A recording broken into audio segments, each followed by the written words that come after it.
Alright, so my name is Scott Riddle. I'm a prosthetic resident going through an NCO prosthetic residency, and I'm going to give you a little tour of a prosthetic and orthotic clinic. So this is where I've been doing my residency. It's a private clinic. Most clinics are private. A handful are within hospitals or VA systems or things like that. So, Prosthetic and Prosthetic Group, this is where I work. Come take a look. We'll go in the front door here. This is where patients enter. And as we walk in, you can see this is a standard patient waiting room. We even have an aquarium with 2 fish. Very nice. Magazines. So it's really typical for any medical clinic. It looks no different so far. So let me on heading down. Front desk, reception area. So it's kind of very standard. So we'll walk back into the patient rooms here. We have 3 patient rooms at P&O Group. Technically we have a 4th. This is for our little tiny patients. This is a kids' playroom. And we've all kind of agreed that this is probably the most important room in the office.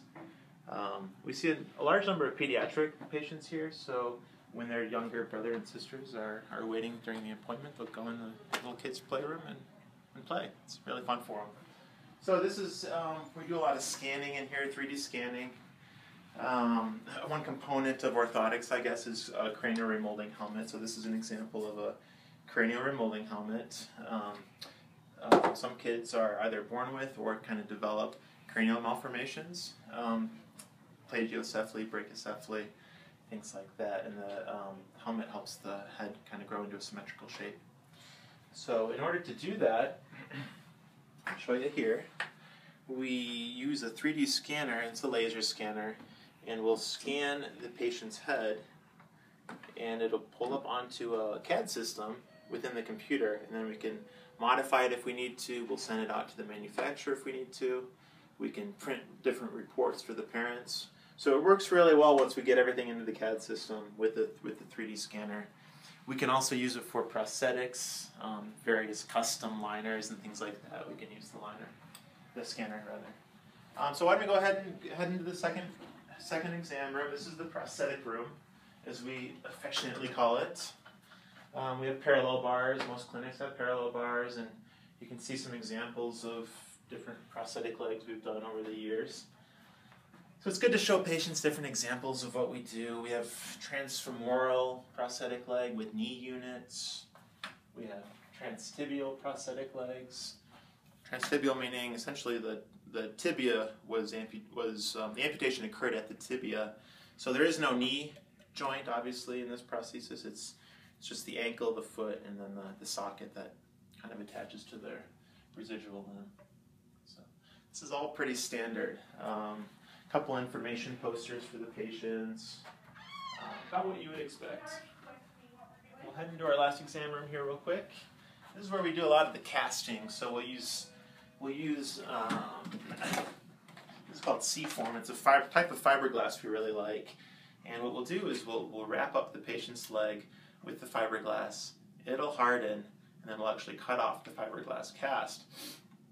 And we then fill it with plaster, and we'll have a positive model of the patient's leg, in which we can then kind of make the orthotic device around. Works really well for capturing an impression.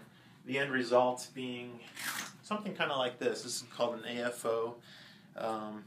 This one in particular has a flexible inner boot made of a material called Proflex.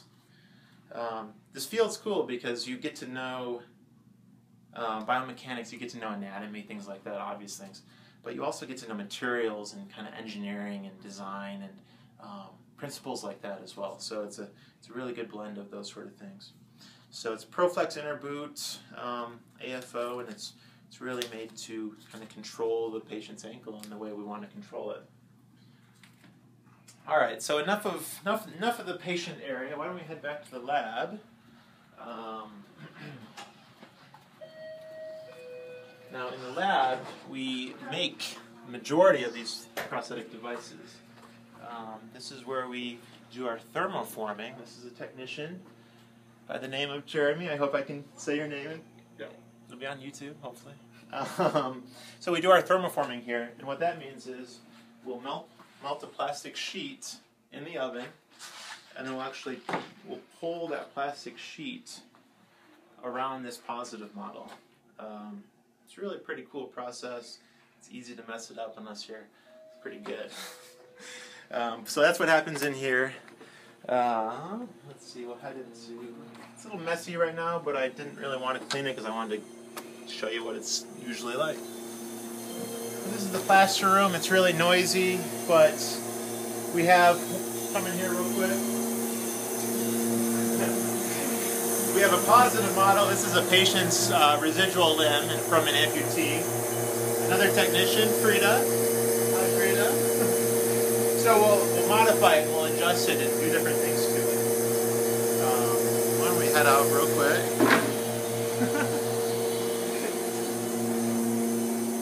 Noisy. You can get noisy here. So this is a positive model of a patient's foot. This is what it looks like after we pour the cast with plaster. At this point we can modify it and do different things to it. So a lot of our work is kind of manipulating the foot, I guess, or the ankle or the residual limb in the way we want to get the function of the device that we are looking for. So the rest of it is pretty typical shop type stuff. We have drill press, we have a rivet station, a lot of riveting happens. A guy I used to work with once pointed out that it's I think it's the only field where you get to work directly with patients and you also swing a hammer. So pretty cool if you're into that kind of thing. So yeah, that's about it. And then we have pretty typical clinician offices where I work, my colleague Ted works, and a couple other people. And then I'll show you the last room in here real quick.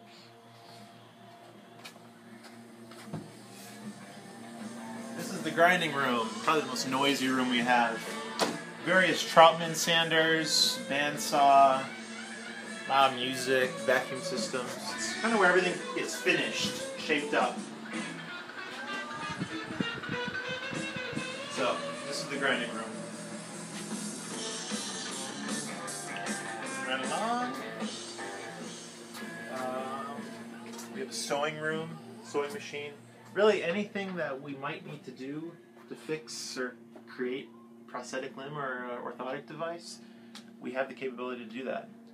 Most clinics, I would say most clinics operate this way, where they have a full lab in-house where they're making everything. So that's it.